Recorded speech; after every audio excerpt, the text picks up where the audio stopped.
we sort of think, well, what simple things can I do to be able to get a little bit of extra energy? Straight up to lunchtime. I have my lunch, 1:30, boom. And my heart rate suddenly started beating faster than I think I'd ever noticed it. Your body's going, well, I'm missing something here.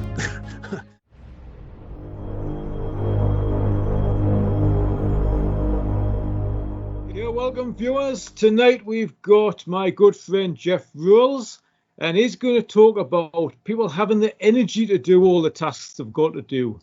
So we've been talking to Mark, and Mark was talking about being organised and organising all the tasks that you need to do. However, if you haven't got the energy to do those, then we've got a bit of a problem, haven't we? So Geoff, good evening.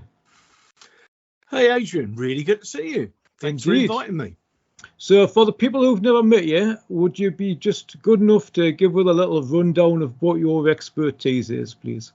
Yeah, absolutely. Like you and like Mark, we're both NLP trainers. So there's something that brings us all together straight from the start. And then one other field that I trained in and been practicing for many, many years is a field that we call Touch for Health Kineasiology.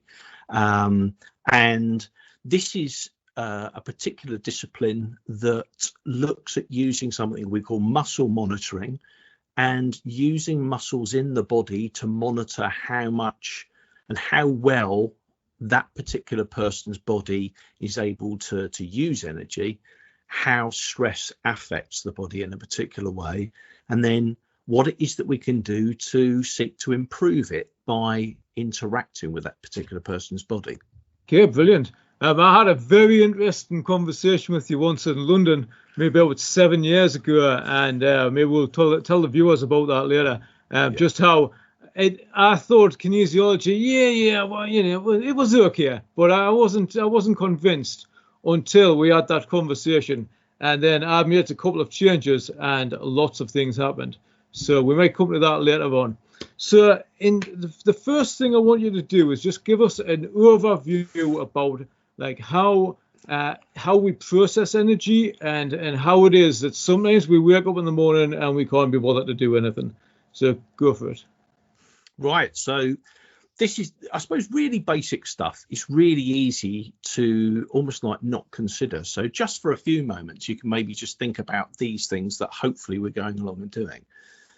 Normally, human beings have the ability to do breathing, and breathing's really good. If you're not doing enough while you're watching at the moment, make sure you do a few more breaths while this is going on. So we breathe, we naturally breathe. And of course, without air, the body can't survive very long, whether it's 3 minutes or you see these free divers that are able to hold their breath for maybe even anything up to 9-10 minutes. And, they practice for a long, long time.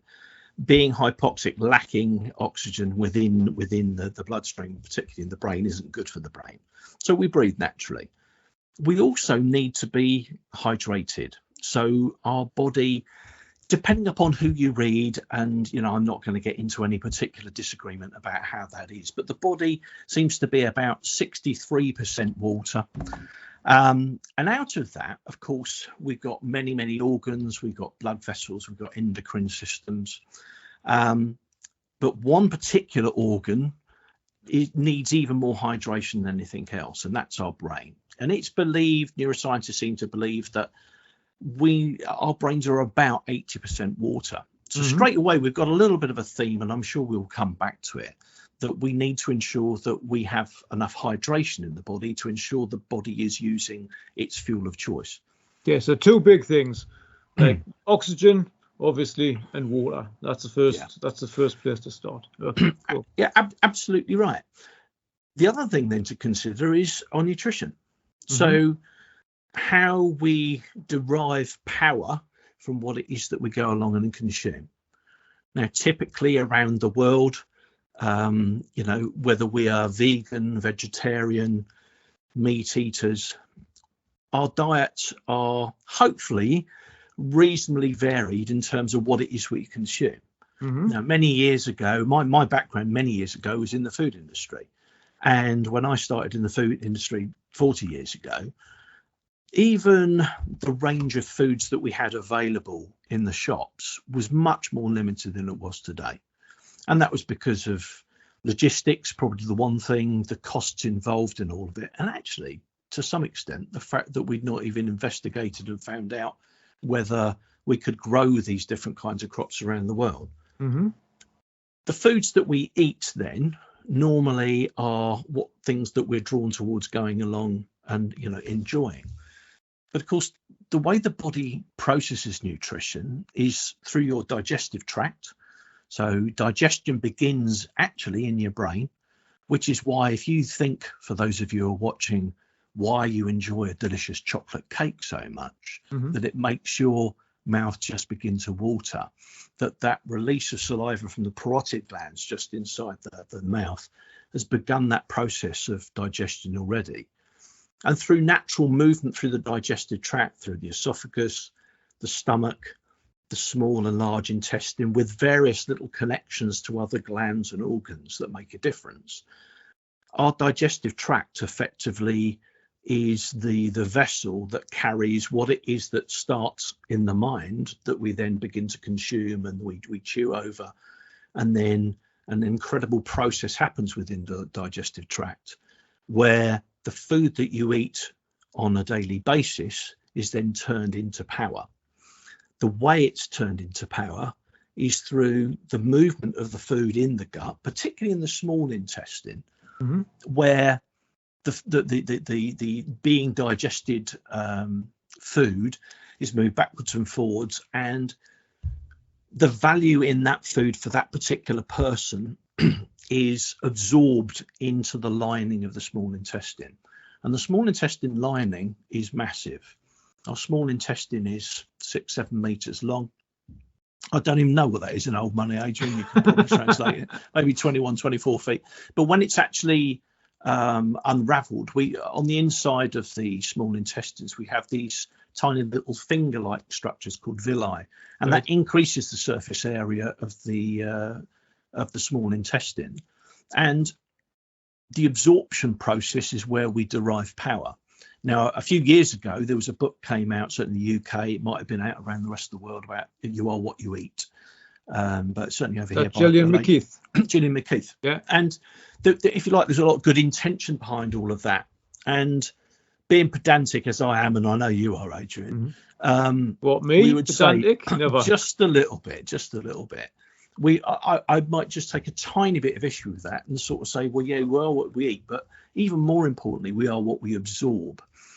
And it's that absorption that the body uses to effectively turn your nutrition into power that you can then go along and use during the course of the day, also from the day before, and then also moving through into the day after. So we're on a constant movement of food stuff, and then how the body can go along and utilize that food stuff and then turn it into power, so that the power that we use gives us energy to be able to move around, to be able to power the different organs in the body, for the organs to be able to communicate with each other well. And then any waste material is excreted through the normal routes. But the other thing really to draw your attention to is if you're lacking in energy at a particular time of the day, it's very likely you're lacking energy, in that particular time of the day because of something that you've consumed. So I'll give you an example. A lot of people say to me, yeah, it's great up to lunchtime. I have my lunch, 1:30, boom. Right. And have a sleep. And then need to have a sleep. Well, what's going on there? Right, what's going on there? And something I just alluded to, because we'll take the other thread of that a little bit later on. In traditional Chinese medicine, which kinesiology has at least one foot in, in fact, in traditional Chinese medicine, the principle of how qi flows around the body is governed by actually how well we look after our small intestine. In fact, the Chinese believe in TCM that the small intestine is the most important organ in the body. And if you think about it, you and I both drive. A lot of you people watching drive your car. If you put the wrong fuel in your car, you ain't going to get very far. And it's the same with your body. But somehow we utilize other resources in order to keep ourselves going. What they also recognized is that in approximately 2-hour blocks during the course of each day, we have times where our organs seem to work at peak rate.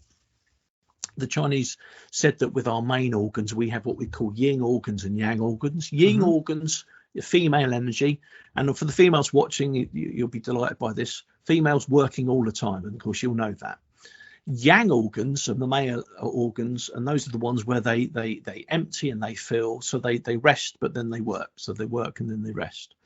And then there's that subtle balance between yin and yang, and you might have heard about this, but there's a subtle balance also then between how the organs work. So for 2-hour time slots throughout the day, you have times where a particular organ energetically is working at peak rate. Scientifically, whether it's working at peak rate or not, I don't know. We're looking at it very much energetically. You're right. So to give say, me an actually, example. Give me an example. What, like, give me an organ that works at its peak for 2 hours. What would that be? Well, we're going to use the organ that you're referring to, actually. And you sort of said, well, I was all right in the morning. Yeah. I had my lunch, and I enjoyed my lunch, and then I went back to work. I went back to doing whatever it is I was going to be doing, and I felt really tired. It's almost like I really wanted to have a sleep. Yeah. Between 1 and 3 p.m., the time of the day where the organ works with the most amount of energy, so therefore it needs the most amount of energy to make it work well, is ironically your small intestine. Because if you've had breakfast in the morning and then you've now put lunch on top of it, we're already now beginning to build up in our digestive system a volume of food stuff that the body needs to be able to go along and process it. So what's happening is that we're putting quite a lot on there, and yet in our busy everyday lives, we've got things we want to go along and do in the afternoon. And the thing is we might really want to go along and maybe put a head down for a bit and have, as we say in the UK, 40 winks, which is probably not 40 minutes sleep, but, a little bit of sleep time. Our continental cousins in Europe particularly, and also in other parts of the world, talk about something called siesta. Yeah. And siesta is that natural time after we would normally consume lunch where we would go and actually go along and have a sleep. So sometimes we need to look back and take note of what has happened. Do you think that would be a good thing then?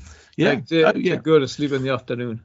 Yeah, absolutely. Probably not for hours and hours and hours, but when we looked at this flow of energy and how we use it from traditional Chinese medicine and how we look at it in Touch for Health, the flow of energy was such that actually when we were living much more primordial lives, living in caves, and I know you and I probably still know people who live in caves anyway, but let's say with these times where people lived a much more simple life, they would get up, they would rise an awful lot earlier. They might rise at something like 4 o'clock in the morning, 4 o'clock in the morning. It might still be dark.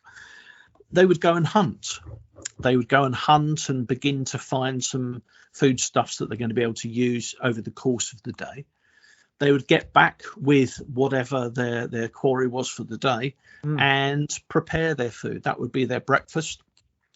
Once they'd had their first meal of the day, they were sort of set for the day. They cracked on with organising whatever it is they needed to go along and organise. We might consider the difference between 2024 and 3,000-4,000 years ago and go, well, perhaps they didn't have so much to worry about, but luckily for them, they didn't have the internet. They had far fewer things to do, and yet they still had things they wanted to go along and achieve. They would naturally use the volume of food that they had there and the power they had from that to keep them going during the morning. And they would then learn, well, I think we need to have something more. Now, whether it was more of what it is that they'd caught and prepared from earlier on, or other things that they'd gone out and gathered that morning, they would then go along and have lunch. If they'd got up at 4 o'clock in the morning and then they'd had breakfast, they'd been busy doing things in the morning, and then they had some lunch, they'd be quite tired. So the natural siesta process, that natural process after they had their lunch, would be such where they needed to actually go along and retire and just have a little bit of a sleep. So then they would have a bit more energy to see them through the rest of the later afternoon before they went along and ate again. And this is what happened. So maybe for the viewers who feel guilty falling asleep at 1:30 in the afternoon, maybe this is a breath of fresh air. Like, so that maybe after having lunch, it's not such a bad thing. Have a little sleep, and then when you wake back up, be more refreshed. Get on with the rest of the day. So yeah, absolutely right. You know, if any people are watching and they want to set up some kip pods or whatever in their nearest village, town, or city, that natural, almost like lethargicness that we sometimes have. We don't always have it, but we sometimes have it.